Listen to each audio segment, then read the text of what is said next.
Hey, this is Tom Waltz, IDW's Teenage Mutant Ninja Turtle writer, and you have jumped inside the pool bag. Welcome to The Pull Bags, Back Issue Classics. Join us as we talk about comics from yesteryear, from DC, Marvel, and more. So open your ears to hear our discussion of the older continuities, as the Back Issue Classics are also what's in the Pull Bag.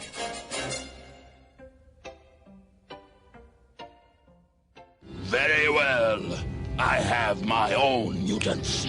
Bebop, Rocksteady, destroy them! Oh, with great pleasure, Master Shredder. Hello and welcome to The Pull Bag. This is Back Issue Classics. This is continuing our Destroy Everything month here in June on The Pull Bag because we're talking about IDW's TMNT Bebop and Rocksteady Destroy Everything number 2. I am one of your hosts, TFG1 Mike. Joining me as always for the TMNT stuff is Joe Reed. Hello. Hello. How are you? I am ecstatic, as today at about 8 o'clock in the morning, no, it wasn't 8, a little later than that. Anyway, I'm browsing the eBay, and I find the last issue that I needed for the Mirage run of Turtles. Not the main lines, but even the little side books. So I immediately purchased Donatello Brain Thief number 1. Everything Mirage has ever published Ninja Turtles now belongs to me as soon as it arrives here. So that got me excited. That's my big news for the day. Other news that will kind of relate to this, Sunday, my son and I went to see the new Ninja Turtles movie. And, Yes. So there's cool stuff going on. Yes. Out of the shadows. Mm-hmm. I miss Elias, but Amel's a good Casey. Elias is old at this point, so He was the perfect Casey, and anything else is not a poor substitute, but just it can't live up to him. I don't know how spoilery I want to get, so I'm going to kind of be vague and say things like I'm not happy with where they took Casey. Stephen Amell's great, and I love him, and I want him to be successful, and I want him to be Green Arrow forever. But I just think he's one of a few actors who gets completely crapped on when it comes to people writing for him. Yeah. So that was a disappointing thing, but I can get over it. Yep. I'll say this about Out of the Shadows, and this is not a spoiler. The voicing was much better. No Johnny Knoxville this time. It wasn't Johnny Knoxville? No. That never bothered me. I thought it was. I think Leonardo's voice for me has always been kind of the most generic of them, and as it should be. I don't know. It shouldn't stand out. Who was it this time? I knew you would ask me that. Is it? If it's nobody big, then it's nobody big. But I don't know off the top of my head. But yeah. I mean, really. I've seen the movie, and I'll say this. It was a hell of a lot more fun than the first movie was. I enjoyed this quite a bit more than the first one. I was nervous. I was prepared not to like this movie, but it ended up being amazing. Yeah. Not amazing. It was way better than the first one.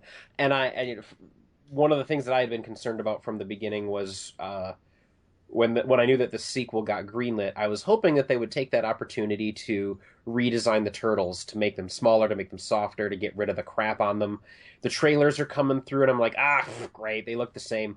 But when you see them and they have their sit-down talking scenes, you realize, they are smaller. They don't have...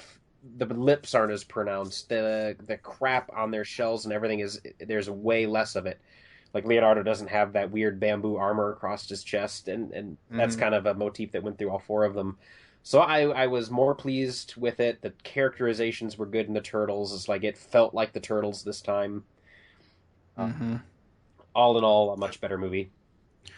It was Pete Plozek? I don't know. I've never even Yeah. heard of the guy. His name isn't even linked on Wikipedia. So, but everyone else for the voice cast return: Alan Richardson as Raph, Noel Fisher as Mikey, Jeremy Howard as Donnie, Tony Shalhoub as Splinter, and then of course you had Gary Anthony Williams and Stephen Seamus Farrelly as Rocksteady. And, and boy, did I enjoy them too. Did you get the sense? I mean, it's just completely. I don't know if it was intentional or convenient or fate that we're reading this as the movie comes out. But those two felt like IDW's. Nickelodeon and Michael Bay's production. No. I think IDW planned this because June is a 5 Wednesday month. This is a 5-issue series. And they knew the movie was coming out on June 3rd. So I think it's like, hey, once you've seen the movie, head on over to IDW and check out their miniseries that they're doing with the characters front and center. So Bebop and Rocksteady, Destroy Everything #2. The main cover is done by Nick Pitara. I believe I'm saying his name properly. If I'm not, I'm sorry, Nick. And the subcover is done by Sophie Campbell. Nick's cover I like, but I don't know. I like Sophie's more because it's Raffaroni essentially. It's Raph and his little buddy Pepperoni from the past. So that was a nice throwback because I wasn't sure because when they said, and we talked about this last time when we did #1.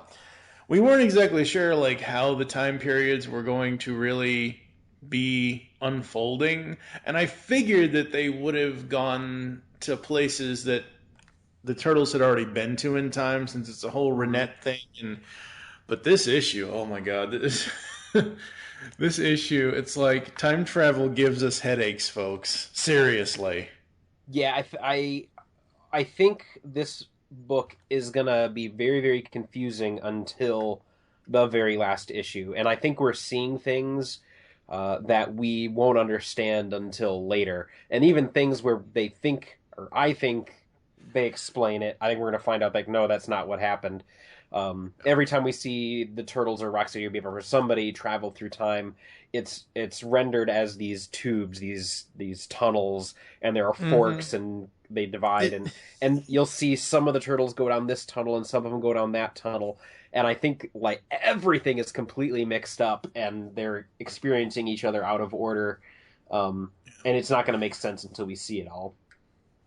Yeah, the funny thing is about the pages you're talking about with the time tunnels and all that giant page where you see them following Savanti, and then you see them going off in different directions. You know what I thought of? And I know this is bad. I know everyone hates this, and I don't care. First thing I thought of was the opening scene of the animation in Super Mario Brothers Super Show when they go down the pipes. That's the first thing I thought of when I saw these 2 pages. Do people not like that show? Because that was amazing back in the day. Yeah, well, I like it, but a lot of people don't. Well, they're allowed to be wrong. It's okay. That's right. So we start off in Rio, where they were fighting Bebop and Rocksteady. And I know, folks, if you've been listening to the Pullback for 4 years, you know I will latch on to something in a certain issue or a certain series, and I just can't let it go. And I'm sorry, Renet's giant friggin' clock head, I cannot let go. That just seems out of place to me, but her clock hat or her headdress, whatever, it's just one. This is the only thing out of it so far out of this series that I'm gonna bitch about the other 3 issues after this. She's always looked bizarre. Yep. So the cool thing here is we start with them, and then we go to the year 2000 for Bebop and Rocksteady. I don't want to blow out your microphone. Whenever somebody says the year 2000, I want to do the Conan O'Brien thing, but I'm not going to do that. If it's going through your head, listeners, you're welcome. Yes. And all 4 of them, both Human Bebop and Rocksteady and Mutant Bebop and Rocksteady, are at a rock concert. They're performing at a rock concert. I love the colors on this Yeah, page, though. brilliant color. Is Rhonda on colors, or is it the individual artist this time? No, it's let's see. The team is story by Ben Bates and Dustin Weaver, script by Dustin Weaver, art Ben Bates, pages 1 to 18 and 20. No, pages 1 and then 18 to 20. Giannis Milgayanis is pages 2, 3, 14 to 17. Sophie is on pages 4 to 13. Colors are done by Bill Crabtree and Sophie Campbell on pages 4 to 13. And then letters are done by Sean, and obviously Bobby does the editing. So no, it is not Rhonda on this series. I don't know if she's going to be on the series at all. Mm-hmm. It's probably one of the few times that she's not on something.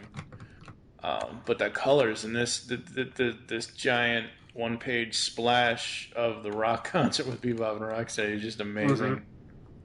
Mm-hmm. And I like the Turtles going back in time, and I like how the story is set up, but I'm hoping by issue 3, 4, and 5 they start to focus more on Bebop and Rocksteady, because I'm sorry, we get the first page starting with Turtles and Renet, then we go to the rock concert, and then we get 2 pages of Bebop and Rocksteady, and then it goes back in time when they're back in the Cretaceous era or wherever the hell they are. I don't remember where they're back in the past. But it's like, oh god, I want more Bebop and Rocksteady now. Damn it, now. The funny thing is about going back in time to this one period is we run into this new little. People are going to kill me for saying this, but I don't care. This new little Charizard character. Come on, the orange dude looks just like Charizard a little bit. We run into him. We run into Savanti with Bebop and Rocksteady, and Bebop with dreads. Just looks weird. It's a very logical conclusion, I think, to his character that eventually, especially going back in the past where there's no soap, he'd probably roll those into dreads. Yeah, probably. So we get this page, and we get this little. Now, I thought they were almost the same size, or that the orange dude was bigger than Pepperoni, but he's apparently smaller than Pepperoni. Because we run into Pepperoni again, and I just, my heart just sunk, because I'm like, oh, it's Pepperoni. Raph's going to have an emotional breakdown here. So the Turtles end up back in the past here. Raph reunites with Pepperoni, and I thought this was so cool. Because I remember when we originally talked about, it was Turtles in Time. Yeah. When they did, when we first met Pepperoni. I remember when we reviewed that, I was like, oh, cool. Raph kind of has a pet now. Maybe he'll still be his angry self, but at least we can see a little bit more emotion to him. And Pepperoni is, I hate to say this because essentially it would make Raph Ash, but Pepperoni is essentially his version of Pikachu.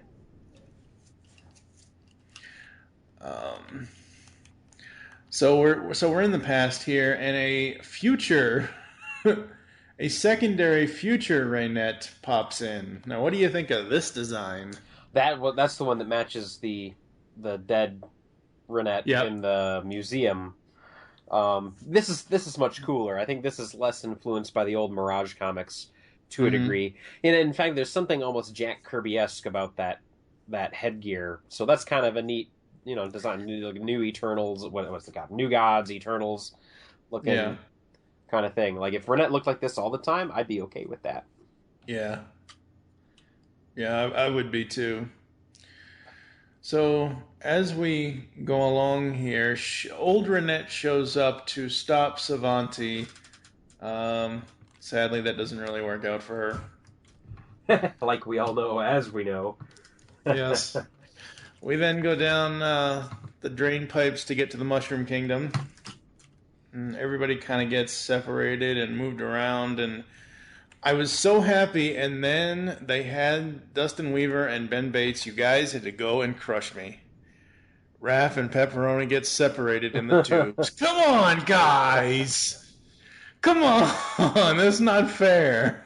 Yeah, there's people separating. There's tubes turning around back on themselves.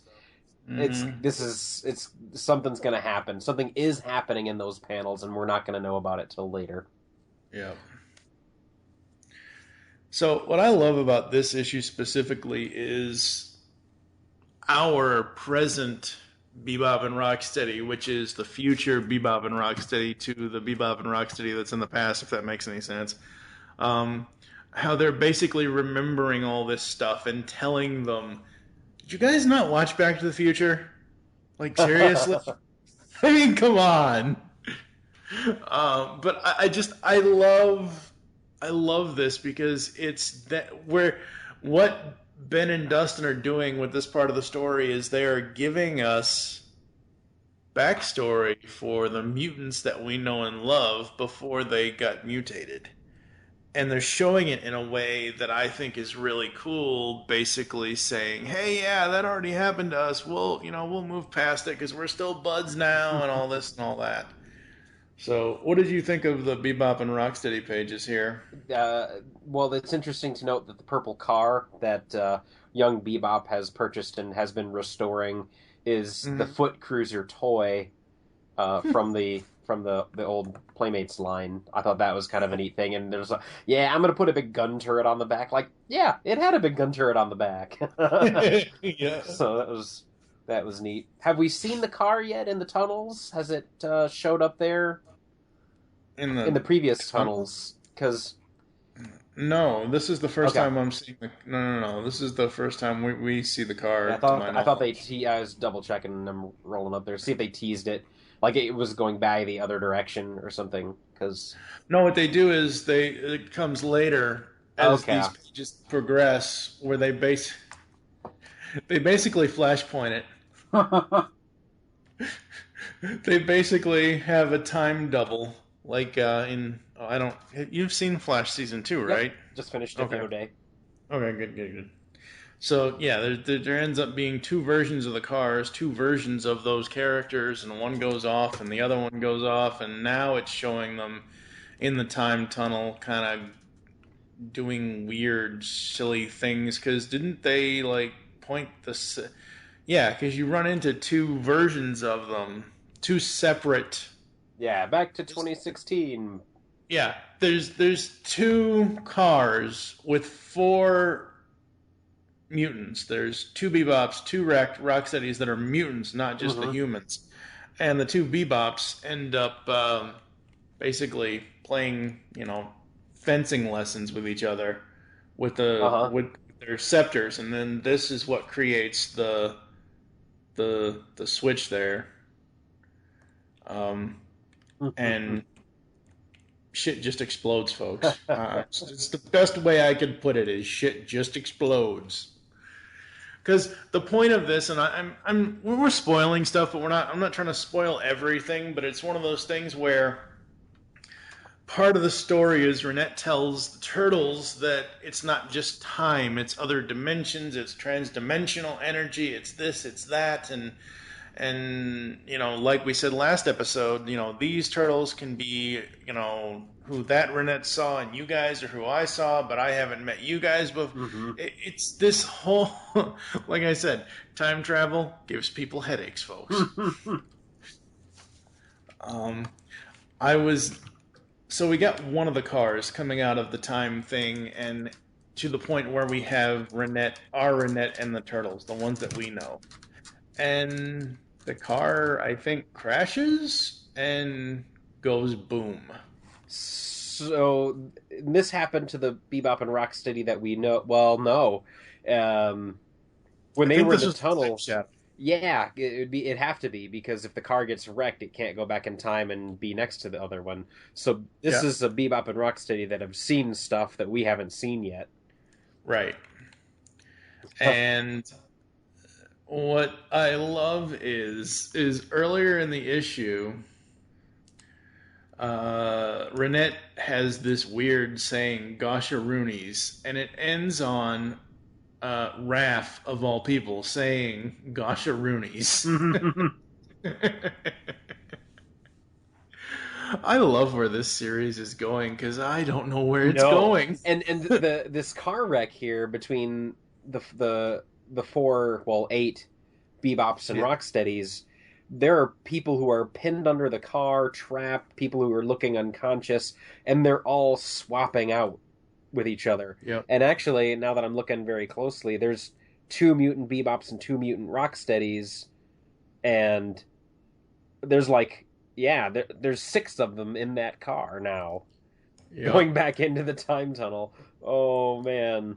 Oh I did yeah, not catch time that travel last time. is just it's confusing as all hell. It'll make sense by the end. Yeah. I love this issue. I thought this issue was a damn good continuation from last time with number 1. I am excited to see what happens next. I mean, we talk about the cliffhangery type stuff with Turtles, and IDW never ceases to amaze on some of these cliffhangers because it's like, what just happened? I mean, I think Raph got it right. Gosh, Rooney's like, seriously, what's going to happen next week? Or the week after? I have no idea. It's like, holy crap. What did you think overall of issue 2? This issue moved incredibly fast, and I think a lot of seeds got planted, and I'm ecstatic to see what's going to happen. I think you're right that after this next issue, we're going to find out where they went, and that's kind of going to be where the next few issues go. Because it's the seeds, and I see them. I see the machinations of the IDW team. I think it's going to get really good. Yep. And of course, you got that master puppeteer, Bobby Curnow, pulling all the strings. Oh Lord, for me, issue 2 was epic and amazing and awesome. It fulfilled my need for story that I've been wanting since we first saw these guys way back when, when they first debuted. With showing us their past and then just having them just do what they do and not necessarily screw everything up, but just screw stuff up to the point where, holy crap, it ends on a giant explosion. Please tell me no one let Michael Bay into the IDW offices. I don't think so. They're smart enough not to do that.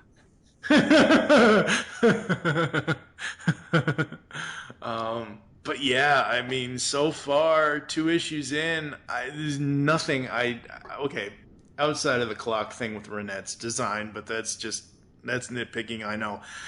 Story-wise and character-wise with Bebop and Rocksteady specifically, there's nothing that I don't like about this series so far. Yeah, there's nothing I can outwardly complain about. It's going to be really neat. I almost think we should get through all 5 issues and then go reread them and re-record and we'll be able to see a time double of ourselves and see all the things that we missed. But oh Lord, but yeah, I mean, Bebop and Rocksteady Destroy Everything number 2. It's out now because the reason why we spoiled some of this stuff, folks, is the way I'm releasing these is a week after the initial release of each issue. So essentially, you're getting the episode a week late, so that way we can still sit here and spoil stuff without having the need to sit around and say, oh, well, that happened. You'll have to read it yourself. So, just absolutely. And poor Pepperoni. At this point, that's the only question I have. Where did Pepperoni go? He'll come back. If he's probably just waiting in the turtle lair. He's probably just ready to go. Oh, IDW people tugging at the heartstrings. Ugh. So, all right, folks. We've got several things going on here at the Pull Bag. We've got a special After Dark with my buddy Jesse, and I asked him about how he feels about Captain America. So we get that coming up. We've got the DC Rebirth #1, the one-shot review coming. We've got He-Man, the Eternity War, number 7 and 8 review coming. So there's a lot of stuff coming in the pull bag, not just Bebop and Rocksteady all month. So we're going to have a few extra episodes come out as well. Remind me when the sale is again? Geek Sale, September of the... not September. Jeez. What am I thinking? It's Saturday this month on the 25th in Grand Rapids, Michigan at Big Kids Games. Nice local gamer space, tabletop gaming store. They let us set up in their parking lot. More vendors than we've ever had. I think at least 19, and I measured today. We might even be able to fit a few more in there, so... Cool. It's like a flea market for nerds. It's fantastic. Cool. You can find GEEK-STUFF Garage Sale on Facebook.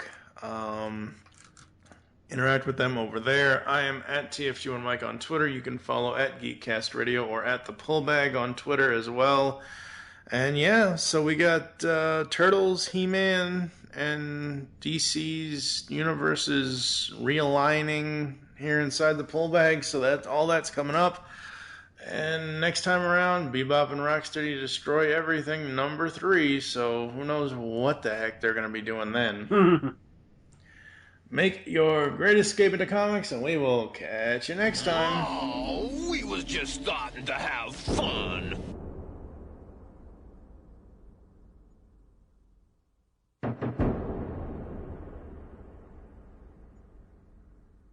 You've just heard the latest episode of The Pullback, the GCRN's comic review and discussion podcast. There are several ways to get in touch with us and leave feedback for the show. You can visit the website, GeekCastRadio.com, where you can comment on the episode and all of our different podcasts. You can rate our show on iTunes. Be sure to leave us feedback. Call the voicemail line, 502-526-5821. Please remember to tell us the show you were leaving the message for, and your name. Become a fan of us on Facebook by searching Geekcast Radio Network. Send us an email feedback at geekcastradio.com. Follow us on Twitter at Geekcast Radio. So until next time, make your great escape into comics and unleash the geek in you.